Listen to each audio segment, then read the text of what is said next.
All right.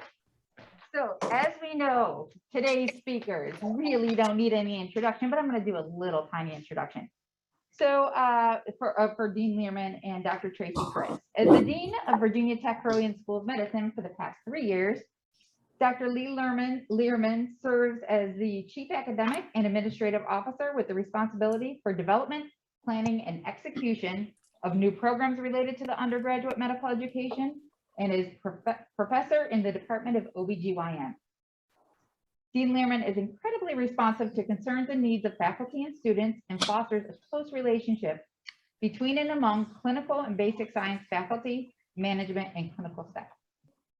Now, Dr. Tracy Criss has been practicing psychiatry in her hometown of Roanoke, Virginia at Carilion Clinic for 25 years. She started very, very young and has significant interest in the treatment of severe major depression and the prevention of suicide. She's an associate professor of the Department of Psychiatry, and during her time at Carilion Clinic, she's been engaged in teaching residents, medical students, and PA students. Dr. Criss is an associate dean for clinical science years 3 and 4 at the Virginia Tech Carilion School of Medicine. She also has a strong interest Gary in must have medical kept staff his government faculty thing too, because I noticed he got elected. He's on the affairs for Carilion Medical Center admissions committee. If everybody could just make sure that you're on mute, that would be wonderful. Thank you.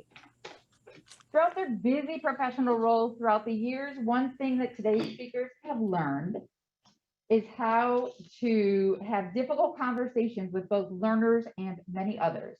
It is our hope that we will all be better equipped to do so at the end of today's discussion. Before we get started, our Dean and Dr. Criss have asked that you click on the view icon in the upper right-hand corner of your screen, your Zoom screen, and then first select full screen, and then go back to view and select speaker view if you're online, which should allow you to see both the presenters as well as their slides. We'll be sharing a case and case instructions in the chat for download, and we'll also paste the text in the chat. So it'd be very important for you to participate in the case to get the full benefit of the session. Please mute yourselves until you need to or wish to contribute to the discussion. As always, feedback is important, and we will paste a link to the evaluation in the chat, and there's a QR code for those of you who are in the room. So I think that's enough for me. Take it away. Thank you, Dr. Wicker, and thank you all for joining us today, both here and by Zoom. Do we have a Zoom count yet? 60. Okay, awesome. Nice. And thank those of you for being here in person today. We appreciate this opportunity for the two of us to share our approach to difficult conversations with learners, including medical students, residents, fellows, and even faculty who wish to grow and to learn. So these are sort of common approaches that you can use across those different groups. The only disclosure we have no financial disclosures. The only disclosure we have is that we have well over 60 years of experience to draw upon since the first time we ever had to have a difficult conversation with a medical student or a resident. If we add up all the years of experience here in the room and over Zoom, I'm sure it adds up to hundreds and hundreds of years, and we're all here to kind of help each other and figure out what kind of system can we follow to help us think that we're doing the best we can in these situations.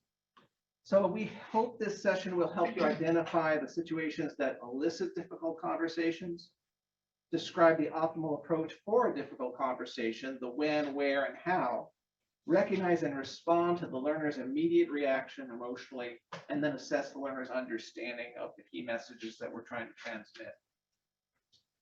As we prepare for this session, we came across a very recent publication from a team at Stanford that describes an interprofessional course they developed for health professionals 15 years ago, using a series of case studies and facilitated role playing. Dr. Criss is going to tell you more about it. So yes, as Dean Learman said, 25 years ago, actually, at the Stanford University Graduate School of Business, they put together this course so that those in the business area could learn how to talk to boards, how to give financial information that might not be good, how to talk to their colleagues. So it went well. And then 15 years ago, as he said, the medical school got involved in this. And so they put together a course, and really with the essential goal of learning to have a difficult conversation. When we don't have those conversations, there's something called the mum effect, because we really are avoiding those types of situations because they're difficult. So when we started to look at this paper, and as Dean Learman and I talked about this, we realized that these principles could really apply to multiple types of situations, whether you're a section chief, you're talking to a medical student, you're talking to a colleague, you're talking to your child at home, your adult child, or whomever. So the principles that we'll talk about really apply to lots of different situations.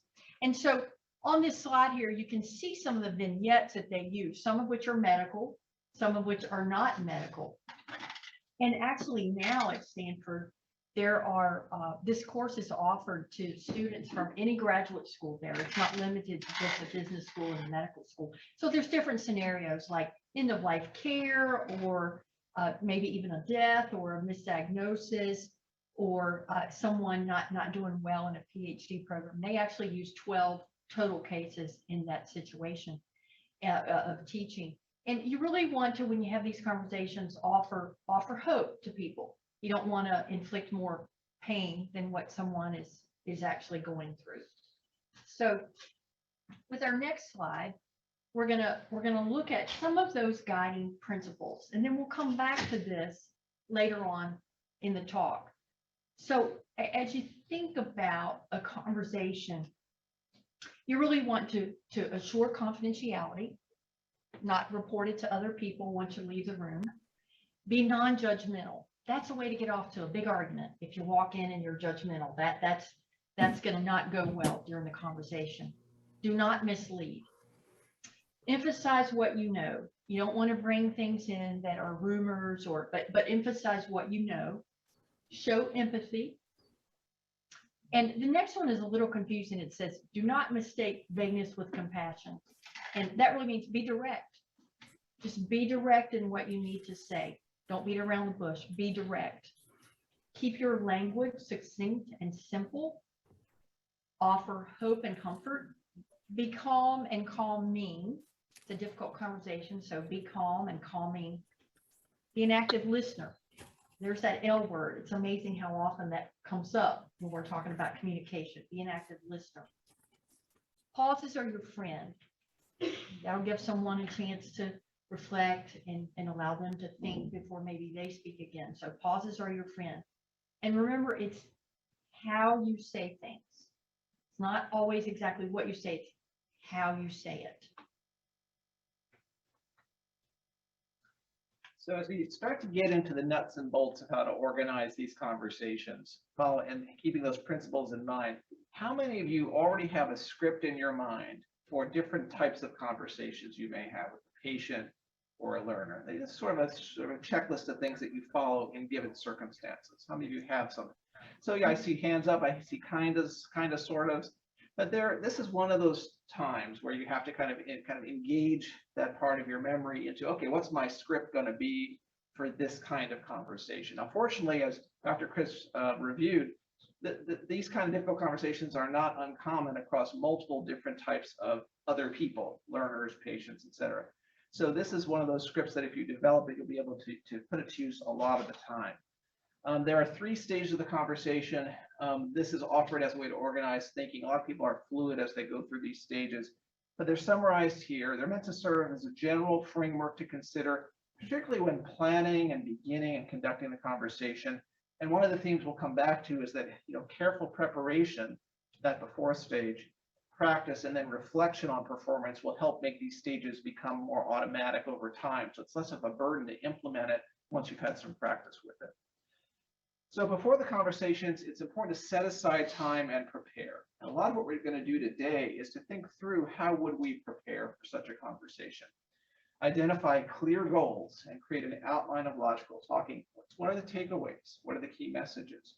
And to make sure that you use that outline to create sort of a script of what you're going to say.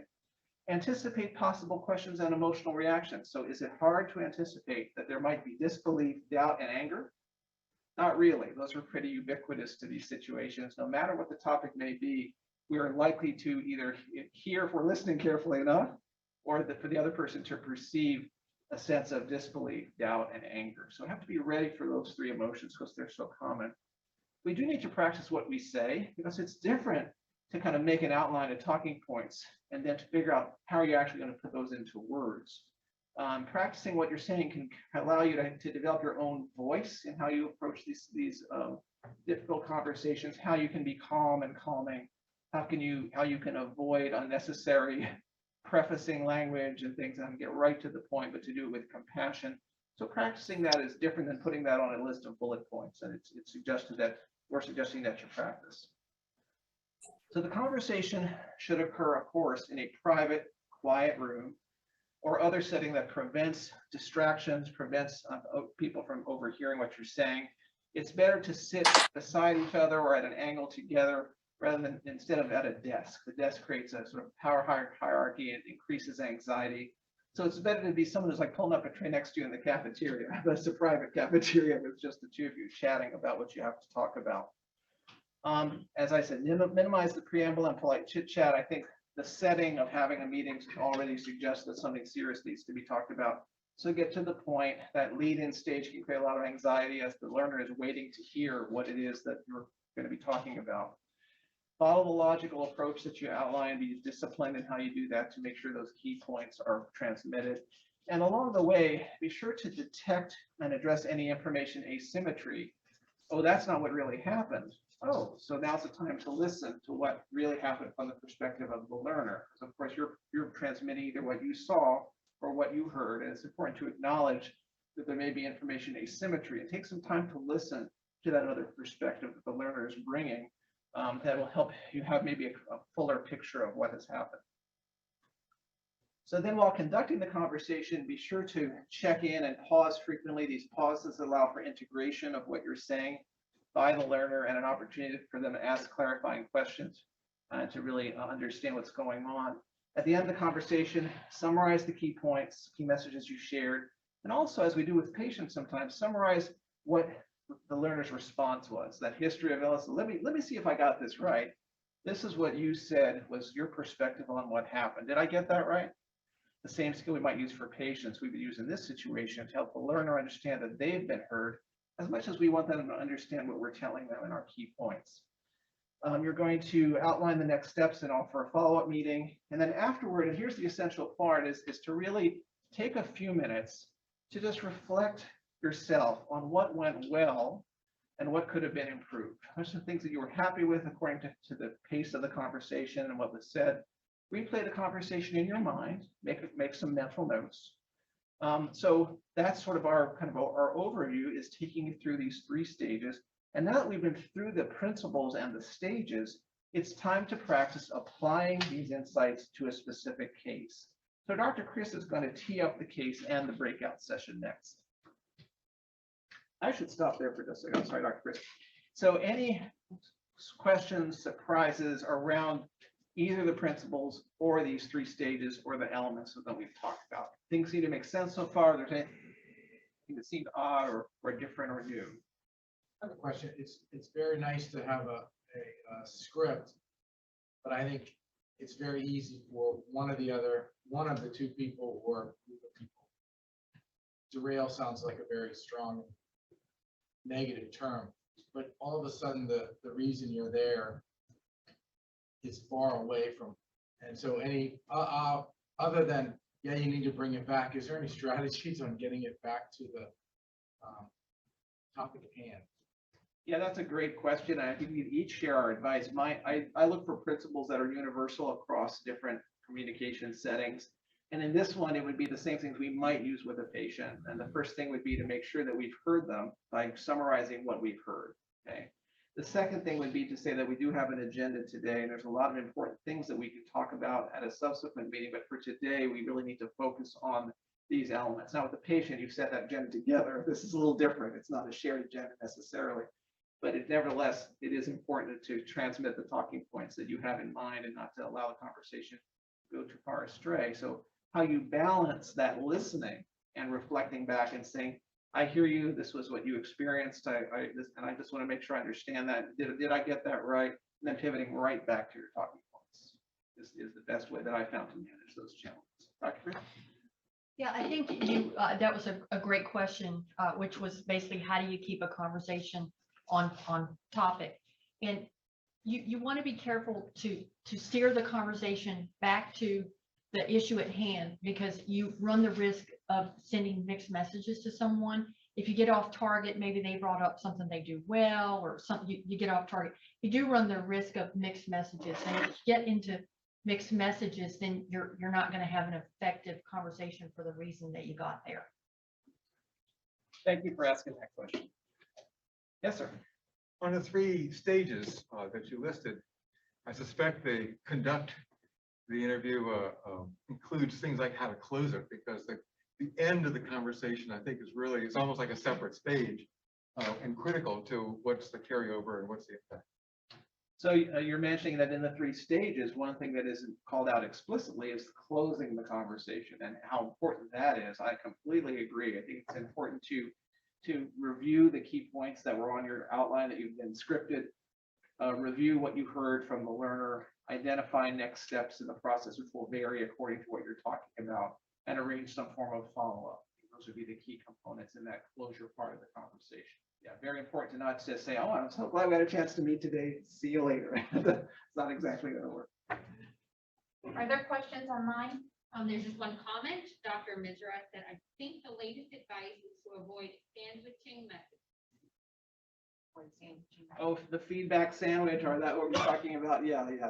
That's our whole evolving conversations around feedback, and ongoing feedback to promote excellence is a whole different matter in terms of how we can be appreciative to allow people to understand where they can grow in their certain areas of excellence, and some of the other things they need to work on. And that, I think, although there are similarities, this is probably, I put this in a different part of your brain in terms of this kind of a conversation. Is different than the feedback one that we would normally have just on a regular basis to improve performance. Can you speak more to the reflect immediately recommendation? Reflect with the learner or on your own? Yeah, reflect on your own. Yeah, absolutely. Reflect on your own. If the learner is being coached or seeks advice, they'll go through a reflection of their own, hopefully, with whoever's helping them. But in your case, it's to promote your own improvement. And it's hard for the learner to really give you feedback on the process just now. In the ideal world, you get feedback from the learner on how to go for you. But in these conversations, that's usually not appropriate at that time, at least. One day you might reflect back on that. So in this case, it means reflect in your own mind. This is what I intended to do. Did I accomplish my goal? Which things went well? Which things did I feel didn't quite get there? So it's meant to be an internal reflection. All right. We have a case for you. So we're gonna walk through this case, and then we'll get into some breakout groups shortly after that. But so Jim is an M3 medical student. He's on the internal medicine clerkship on his 3rd rotation. So he's not new. He knows where the bathroom is at this point. Also, he's on the rounding team are him, another M3, a medicine intern, medicine senior resident, a pharmacist, and the attending. And so Jim started out pretty well. Things went pretty well for the first few weeks. He gets into week 3, and then he started showing up late. He wasn't pre-rounding, not as prepared for rounds. And then he made a mistake one morning. They were walking through the labs, and he was presenting his patient, and he gave labs from 3 days ago. He said the potassium was 2.7, and actually the potassium that day was 4.6. But he was rushing, and he looked back and he made an error. Luckily, the resident had reviewed the chart and realized the report was inaccurate. So then patient advocacy calls the school, and they report that there had been someone there, and he said, and I quote, "There was a student in here, I think he was a medical student, who came in to check on me. He checked on me with questions about how I was doing, and he told me he saw on my record that I lived out by the lake, and he started telling me about some parties he had been to out there. It seemed a little odd to me."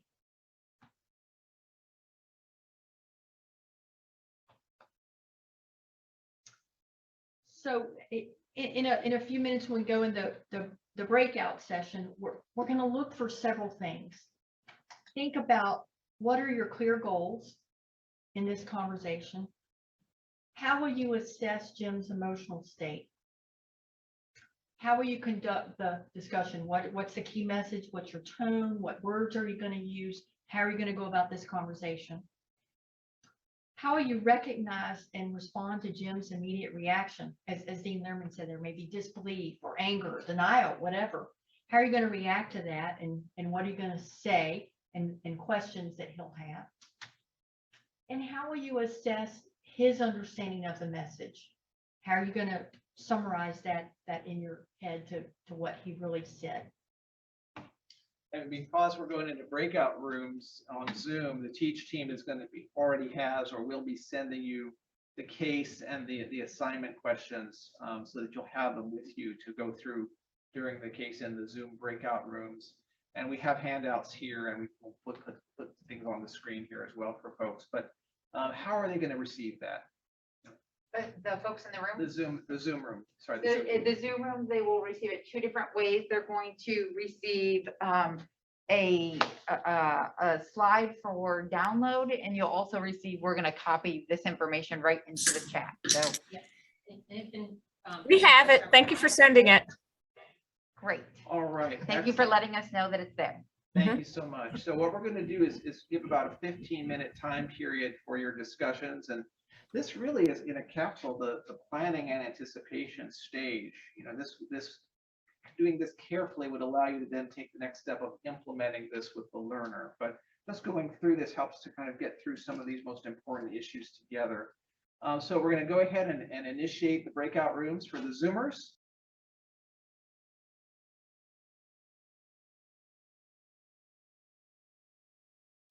Welcome back, everyone. I'm just curious, we had such a rich conversation here we created one breakout session here of 8 people. And if we had to come up with a team name and we didn't, it would be like, I would call it crazy, the insight givers, right? That's the energy we had, is really trying to help the student gain insight. And that was a major agenda for us. I'm just curious, you know, we have these 5 things and we didn't have very much time. So as a way to give us some very quick feedback, and I apologize, if you could just put into the chat, how many of these 5 things did you have time to cover? That'll give us some feedback for the next time we do something like this together with breakout sessions. So People are saying all 5. all 5, okay. We're moving along. Moving on, check the box, moving on. Well, congratulations for the all 5ers. They tend to be the first to respond to these requests, by the way. So we'll see what the others say. So anyway, we're going to go through now is going to go through the 5 and share some of the gleanings that we received here in our discussion, and then invite folks to either raise their hand or put something in the chat so we can hear what happened in the other breakout sessions. So we started out here with, you know, the first thing, what are your career goals? And we heard that you definitely want to identify the 3 things and you want to accomplish getting there and having them express basically their interpretation of that. And so we talked about that. Is there any input either from folks here or in the chat about how you went about that? You let them know that they can either unmute themselves or put it in the chat.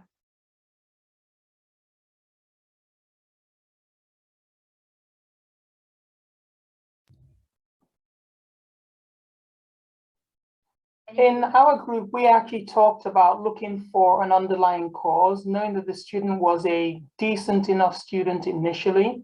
So we talked about the 5 Ds, you know, death, divorce, drugs, dependent, you know, things like that. What's the change that made a previously good student, you know, sort of suddenly decline? We talked about, first of all, preparing for the meeting. So number 1, verifying that what was alleged really did happen, and sort of being prepared to that this, if it was indeed true, how would you prepare to talk with the student and understand what was happening, so that you may have had to talk to several different people around the student to understand what had been happening before having the meeting. That's a great point, and we talked about that as well here. verify the facts, because you may not actually have that student on your service. You may have been handed this issue or someone's out of town, but that's a great point. Verify what happened. And then the other person in the chat brought up a great point. This was written so that there could be consideration given to, is there substance use or what exactly is going on, because they started out well for 2 weeks and then things seem to take a downward turn. So verify facts and try to get an understanding of how we got to this point. Thank you. On the second question of Jim's emotional state, I'm just going to say that in our group, it seemed that we were trying to work in two different sort of universes or frameworks. One was to diagnose, treat, and improve the underlying reason for this collection of behaviors that came to our attention.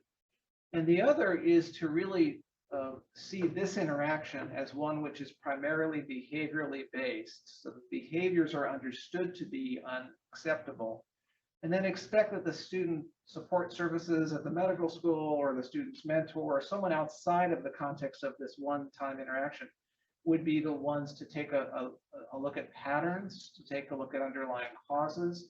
And so we found that there were a lot of people who were trying to really figure out what was going on with this student, and if you have limited time, that could potentially take away from achieving your goal of them really understanding which behaviors were problematic and owning that, so that they could then consult others regarding their overall well-being. So that's a challenge, I think, in these brief interactions, to decide how deeply do we go into emotional state versus to really be very behaviorist in making sure the student understands where we're at. Dr. Criss, you have any advice for that balance, finding that balance? You know, I'm curious actually if we have any input from our Yes, our group. Phone a friend. Okay, folks out there and in the room, how would you balance those two agendas? Dr. Learman, can you hear me? Yes. Hey, this is Don Keys. I was just going to type this in, but I think physicians often, because we treat problems and assess problems, we fall into this very easily. And you got to balance. You clearly have a performance issue that may be caused by another underlying problem. And from an HR standpoint, you got to focus on those performance issues. You can't necessarily own those other ones, but you have to address them and acknowledge them, and then try to work with the student or the resident or the physician, whatever, for their resources. But I've been advised over time, I'm not there to diagnose their problem if they have, because then you get into disability issues at times, and you got to be careful around those. So, but acknowledge that they're there and try to get them resources to they need to be. So it's a balance, and you got to take care of both. But I think docs tend to err on the side of treating the problem sometimes. Thanks, Dr. Keys. And in fact, in this case, you know, this as part of that closing conversation with the student on next steps, one next step might be to check in with the Associate Dean for Clinical Phase 2, Dr. Criss, or to check in with the Student Affairs Office and let them know what happened and seek support from them to kind of debrief and reflect with them on what happened as well. So that allows us to use more of a team approach to that follow-up and to that other agenda of diagnosing and treating, so that we can stay focused more on the behavior. Sure. I know we want to move along here. We have some more slides to go through, but just just to move on through how to conduct the discussion. What we heard about here was we want to gain an understanding of the student and what they think is going on. Do they have any idea why you're there? And then at some point, as Dr. Mott said, you have to get to the point, and you have to be direct, as the guiding principle stated, and get right to the point and discuss what's going on. So yeah, I think it was helpful to talk about how abbreviated our interactions can be with students versus residents. A resident who knows you and knows that you're there for them all the time and will accept this feedback in the way that it's intended. Students may not know you as well. So how do you help them understand that you're here for them? You want to help them and support them. And that can be done either in words or in tone or in both. It can be by starting out and saying, I say this only to help you improve. And I know you and I, and all of us want you to be the best medical student and physician you can be. Or with the tone, compassionate, calm, calming, supportive, nurturing. That can also send a supportive message that allows the student to hear what you're saying in terms of the things that went wrong. And the other thing we grappled with here in our room was that for the first two things that we wanted to talk about, the lateness and the potassium level, those were relatively straightforward, but finding the words to explain the third thing around oversharing what happened at the lake, that's where some practice and how are you going to say it? What are you going to say and how are you going to say it?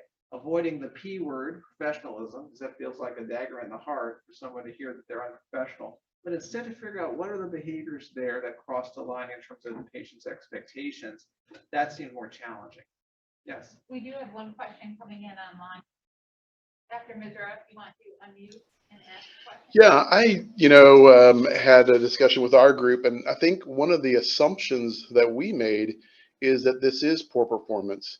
And initially, our group, we also had that same assumption, but this might be the best performance that's possible. I mean, it might have been that they got 20 admissions overnight, and this is what happened. So I think getting more information, querying the resident, querying and making sure we understand the picture and not just assuming that this is a poor performance issue. This might have been the best we could have expected. Yeah, and you're absolutely right. That goes back to our first point, which was verify information received. As I say sometimes in private meetings, and students don't like to hear this, so I typically won't say this to a student, but there are two sides to every story. So you really do want to verify the facts. Yeah, it's so important to get that as much as you can, get that 360 perspective, so that the only thing that might be missing is the learner's perspective, but otherwise you have a pretty good understanding of what happened. It's very important before jumping into the stages of discussion. So would you like to make the next one? Yeah, we talked a little bit also about just responding to Jim's reaction. I want to just follow up about the lake issue and how do we do that? Because the student may say, well, what's wrong with that? I went out to the lake. I was just telling him what I did out at the lake. And so what we came up with was you really, as we said, that you don't necessarily have to say the professionalism word, but focus in on the patient. Your goal is to respond as a physician and talk like a physician when you're in the hospital, and that patient may not perceive. The word perception came up in our group. Thank you, Dr. Collier brought that up. Patients may perceive things and we have to focus in on that. And so if the patient perceived that was unprofessional, that's an important point for the student, that perceptions matter. Thank you. And then as we move to the final question, how you assess Jim's understanding of your message. Here in the room, we just sort of talked about, well, we would just ask Jim. So what do you understand is the kind of the key parts of our message today we were sharing with you. Another person mentioned it would be by following up and seeing if their behavior had changed over time and scheduling a follow-up meeting with them to see how things were going and checking in with the clerkship directors, see how things were going. What are some other ideas for assessing Jim's understanding that folks would like to share?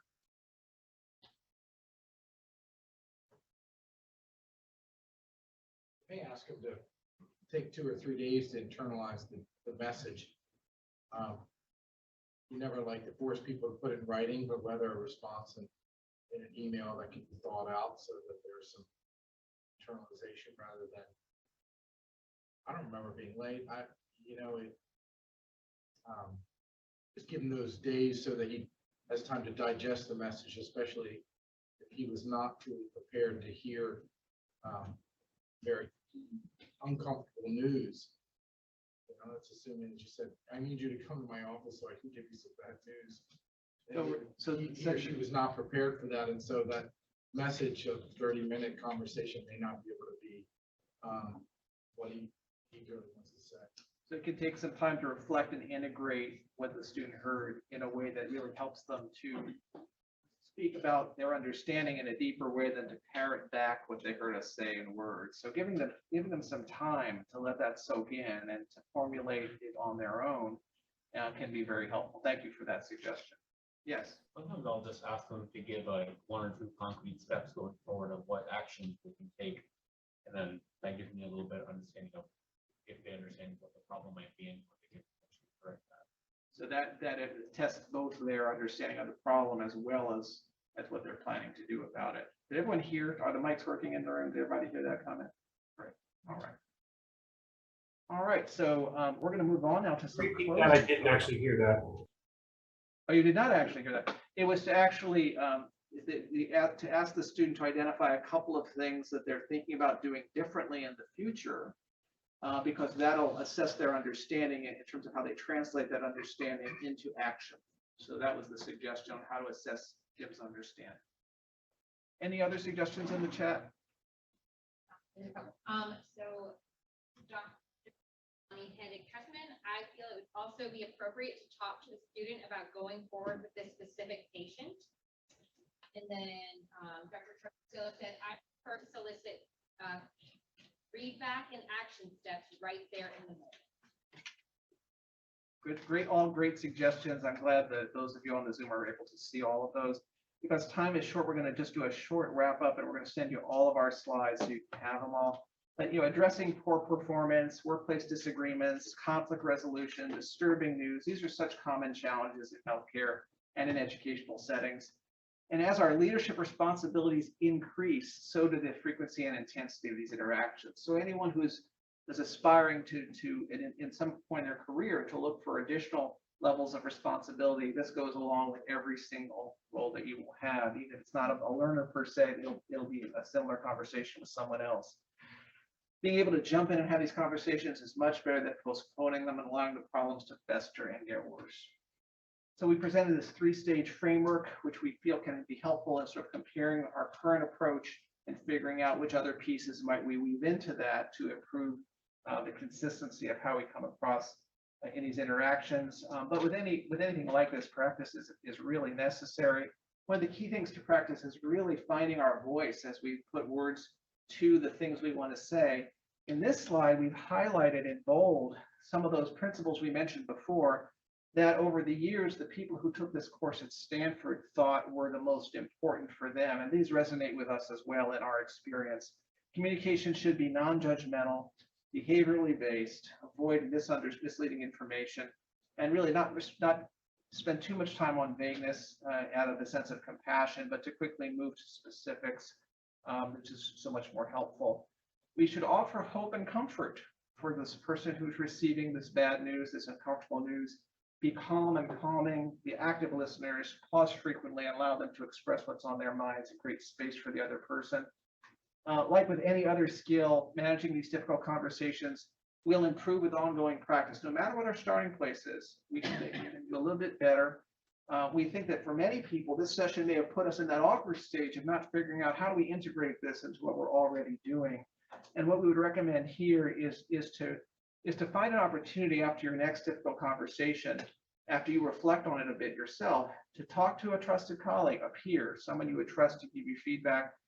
And when they hear your report on how you did with that interaction, where you identify something that you felt you did well and something to improve, they should tell you something they like. They should ask you a question to take you to the next level of insight on something you hadn't thought about, and they should give you suggestions. It's a very simple way of giving feedback by someone who has very little time. You spend a couple of minutes reflecting with them, they give you a little bit of feedback. If you do that over time with these difficult conversations, then you can see your skills improving to the point of not only being automatic, but really integrated into your general approach. So the next time you open up that script in your head, oh, this falls into that difficult conversation category, you're going to feel like you've done this enough to really feel comfortable that you've done your best. We can't always control the reaction or the outcome, but that you've done your best. So as we close, I want to thank my partner, Dr. Tracy Criss, and our fantastic TEACH team for supporting these efforts, both the technology and the rest of it, for those of you in person and by Zoom, and to thank all of you for being so engaged here in the room and on Zoom as well. We hope this was helpful, and we definitely look forward to your feedback. Thank you so much. Please, we don't want the conversation to stop here. Just please make sure to continue this conversation with colleagues. It's how you hone your skills. Continue practice. If you do have any further questions, please send them to us or to Dean Learman, Dr. Criss, and I'm sure they will be very happy to engage in a conversation with you. Have a wonderful day.